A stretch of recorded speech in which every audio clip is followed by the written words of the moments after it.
It's getting to be like a little bit of a soap opera up in here.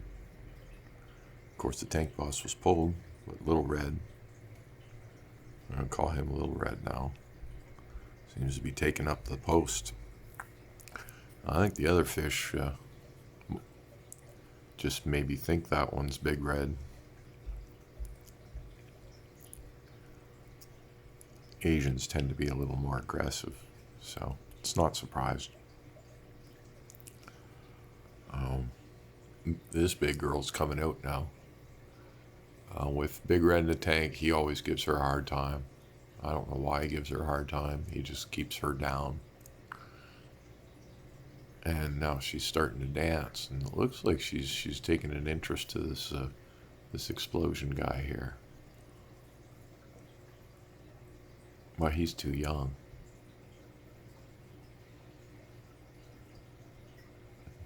That white guy's growing so fast. He's going to be a monster. This one too, coming up the rear here. This one in the middle. Beautiful fish. Look at it. 2 more of those came in at my fish shop. And they went and put them aside, and they've been sitting in a 20-gallon tank for like 2 months waiting for, I don't know what, someone at the store wants to buy them, but I guess you can't afford them. They're going to get stunted over there. They're probably already starting. Same fish though. I would have bought them. Would have had 3 of those if they didn't pull them off onto the side like that.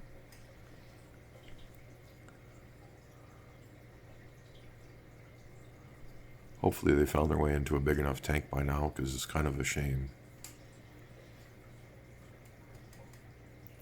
But I have one, and we'll see what happens with it. I might see more of those, because there's been 3 now in the last year like that. Very interesting and different looking pattern. I like the color. I'd like to get at least another one, maybe 2 more of those. And I'm hoping this one turns all red. It should, but it also kind of should have by now. I have to check the timeline out. Like some fish color up, some discus color up a lot later than others. So, and yes, I'm making quite a few videos today because A, there's a lot of things going on, and B, I'm like 30 hours off from rolling over on the first level of monetization. So I have to keep my videos up, because if I make less videos than I did 365 days ago, then I fall backwards on that. It's like inching forward, So we're just going to work it. But yeah, we're doing a little tank observation here, because I did just pull the boss fish, and we got to make sure I pulled the right fish. I think I have.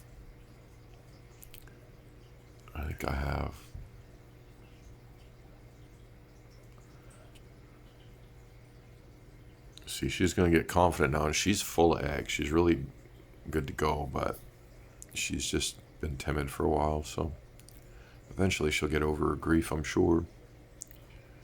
But with the Big Red out of the tank now, I would expect she's even been wiggling, so she's gonna start throwing her hormones, and we're gonna see who wants to pair up with her now. That might be this blue one over here, who knows? He's got the tail, so he should be a boy, and he keeps staring at her. He has paired with her in the past, but and he's showing good color and everything, but he doesn't seem to be up there on top of her. I don't know though. She's kind of sideways to him. I don't have enough gear to build another. I have tanks. I shouldn't have took that 30-gallon I had in this kitchen downstairs, but it was too close to my stove, and I didn't like that. There's a 60 rolling down there. I have to bring the temperature up. I think I'm going to do that because I think she's going to pop off next. And when she does, one of the eligible bachelor males, probably that guy in the back there because he's the strongest one, is going to step up and get her attention. And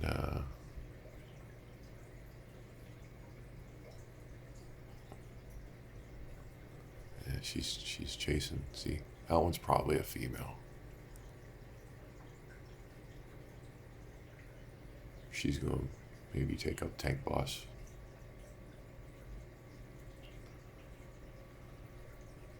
Yeah, I think I'm going to prep that 60 gallon. It's got a heater. It's got a sponge filter, and it just needs to be turned up. It doesn't have a light, but doesn't need one.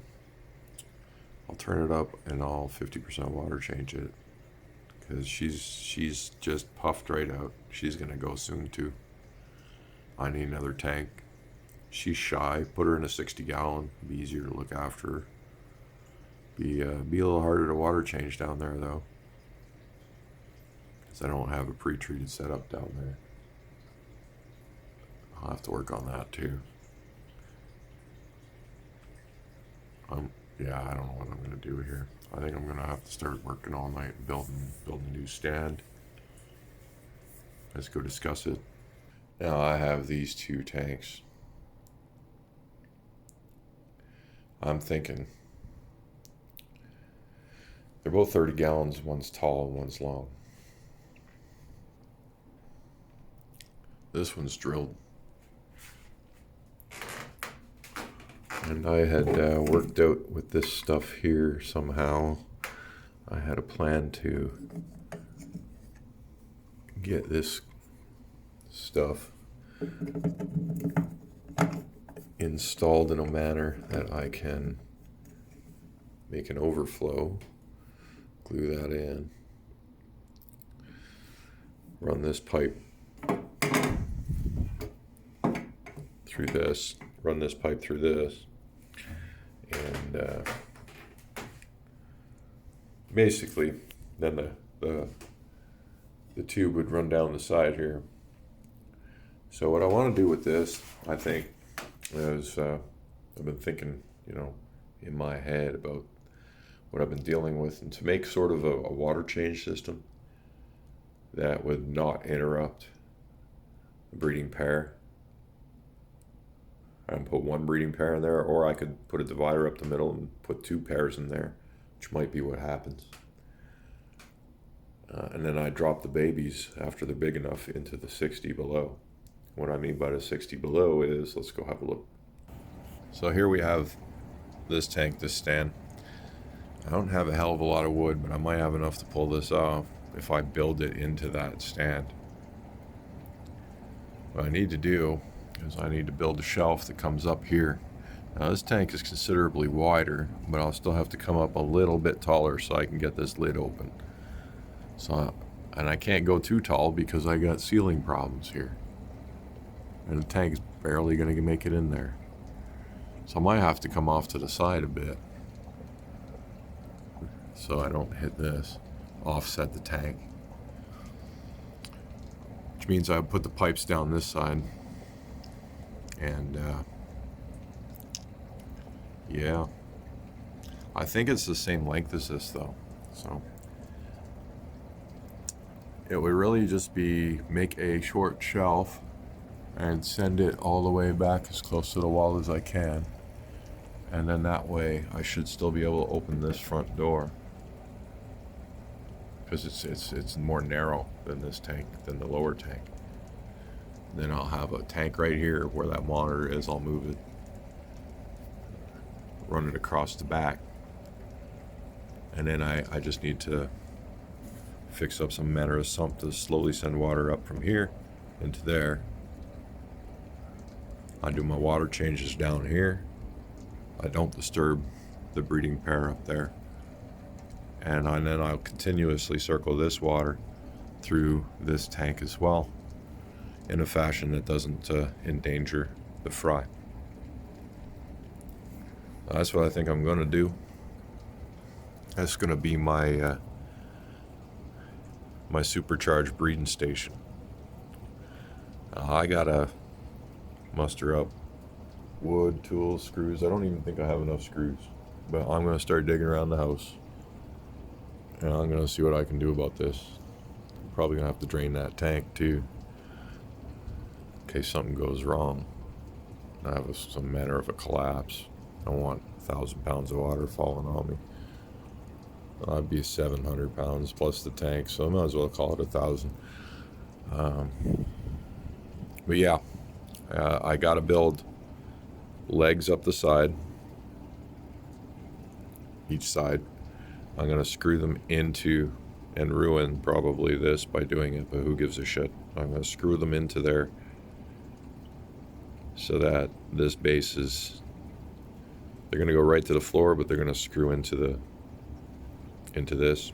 I'll probably have to run a piece of strapping up each side and then screw into the strapping.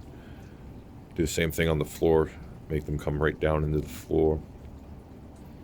So, and then I got to come right up here and then build the square, kind of like I did upstairs on, a rack square.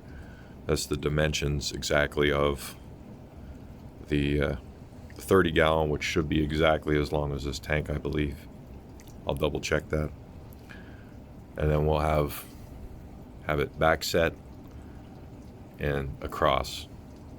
Then I'll just get some more stain later and match it up. And I need a little sump for down here to send the water in, and then I gotta secure the overflow in a fashion that doesn't hurt fry. And then that'll be an excellent breeding station. So, got my work cut out for me. Wish me luck. We'll catch you on the next one.